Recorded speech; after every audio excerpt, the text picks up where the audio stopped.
Pernah nggak sih kamu merasa terjebak dalam sebuah siklus yang sama?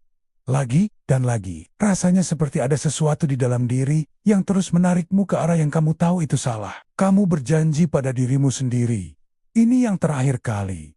Tapi entah kenapa, kamu kembali lagi ke titik itu. Sebuah kebiasaan buruk, sebuah pikiran yang merusak, sebuah keinginan yang sepertinya tidak bisa kamu kendalikan.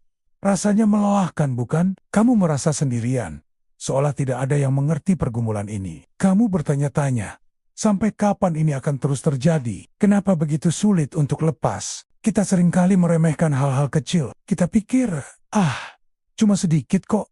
Atau nggak ada yang lihat, nggak apa-apa. Kita membiarkan sebuah keinginan kecil tumbuh di dalam hati kita. Awalnya hanya sebuah pikiran, lalu menjadi angan-angan. Lalu kita mulai merencanakannya. Kita mulai memberi makan keinginan itu. Sedikit demi sedikit, hari demi hari, tanpa kita sadari. Keinginan yang tadinya kecil itu sudah menjadi raksasa yang mengendalikan kita. Kita menjadi budaknya. Kita kehilangan sukacita, kehilangan damai sejahtera, dan yang paling parah, kita merasa semakin jauh dari Tuhan. Hubungan kita dengannya terasa hambar. Doa terasa seperti rutinitas kosong. Kita tahu ada yang salah, ada jarak yang tercipta, tapi kita tidak tahu bagaimana cara memperbaikinya. Inilah yang kata firman Tuhan peringatkan kepada kita. Ini bukan untuk menakut-nakuti, tapi untuk membuka mata kita pada sebuah kebenaran yang bisa menyelamatkan. Dalam Yakobus 1 ayat 15 tertulis dengan sangat jelas. Dan apabila keinginan itu telah dibuahi, ia melahirkan dosa. Dan apabila dosa itu sudah matang, ia melahirkan maut. Lihat, perhatikan prosesnya. Semuanya dimulai dari keinginan. Kata firman Tuhan, tidak bilang keinginan itu sendiri adalah dosa. Tapi ketika keinginan itu dibuahi, ketika kita setuju dengannya, kita merenungkannya, kita memberinya ruang untuk tumbuh, saat itulah ia melahirkan dosa. Dan dosa itu, jika terus kita pelihara, jika kita biarkan matang, ujungnya adalah maut. Maut di sini bukan hanya bicara tentang kematian fisik. Ini adalah kematian rohani. Kematian sukacita, kematian damai sejahtera, kematian hubungan yang intim dengan Tuhan, sang sumber kehidupan itu sendiri. Setiap kali kita menuruti nafsu daging, kita sedang memilih kematian sedikit demi sedikit. Kita sedang mematikan terang yang ada di dalam diri kita. Tapi, dengarkan ini baik-baik. Di tengah kegelapan itu, ada harapan. Kabar baiknya adalah, kita tidak harus terus-menerus hidup dalam siklus kematian ini. Tuhan Yesus datang untuk memberikan kita kehidupan dan memberikannya dalam segala kelimpahan. Kemenangan atas nafsu daging bukan didapat dengan kekuatan kita sendiri. Kalau kita coba sendiri, kita pasti gagal. Kemenangan itu ada di dalam penyerahan diri total kepada Roh Kudus. Ketika godaan datang, jangan coba melawannya sendirian. Berteriaklah pada Tuhan.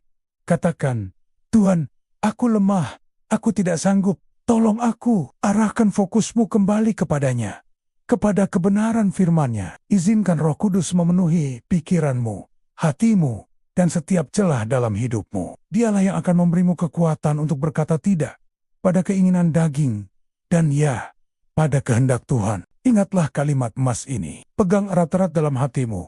Menuruti daging adalah memilih kematian, tapi memilih roh adalah jalan menuju kehidupan. Setiap hari adalah pilihan. Setiap momen adalah kesempatan.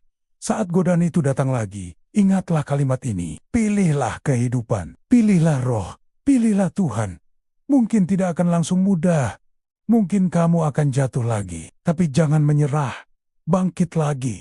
Lari lagi kepadanya. Kasih karunia-Nya cukup bagimu. Pengampunannya selalu tersedia. Kalau renungan singkat ini menyentuh hatimu, kalau kamu merasa Tuhan sedang berbicara kepadamu secara pribadi melalui pesan ini, jangan simpan sendirian. Mungkin ada temanmu, saudaramu, atau seseorang di luar sana yang sedang berjuang dalam pergumulan yang sama dan butuh mendengar ini. Tekan tombol like sebagai tanda kamu mau memilih kehidupan hari ini. Tulis amin di kolom komentar sebagai doa dan komitmenmu di hadapan Tuhan. Dan bagikan kasih Tuhan melalui konten ini, agar pesan harapan ini bisa menjangkau lebih banyak jiwa. Mari kita bersama-sama menjadi saluran berkat, hingga pesan ini bisa menyentuh dan mengubah 1 juta jiwa. Jangan lupa untuk subscribe, agar kita bisa terus bertumbuh bersama dalam kebenaran firman Tuhan. Mari kita ambil waktu sejenak untuk berefleksi. Kenali keinginan daging apa yang selama ini mengikatmu. Bawa itu ke hadapan Tuhan sekarang juga. Jangan sembunyikan lagi. Tuhan,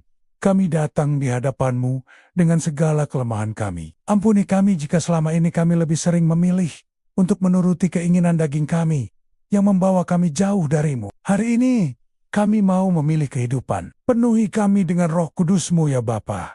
Beri kami kekuatan untuk mematikan segala keinginan duniawi dan hidup hanya untuk kemuliaan nama-Mu. Terima kasih untuk kasih karunia-Mu yang tak terbatas. Di dalam nama Tuhan Yesus, kami berdoa dan berserah. Amin. Tuhan memberkati-Mu.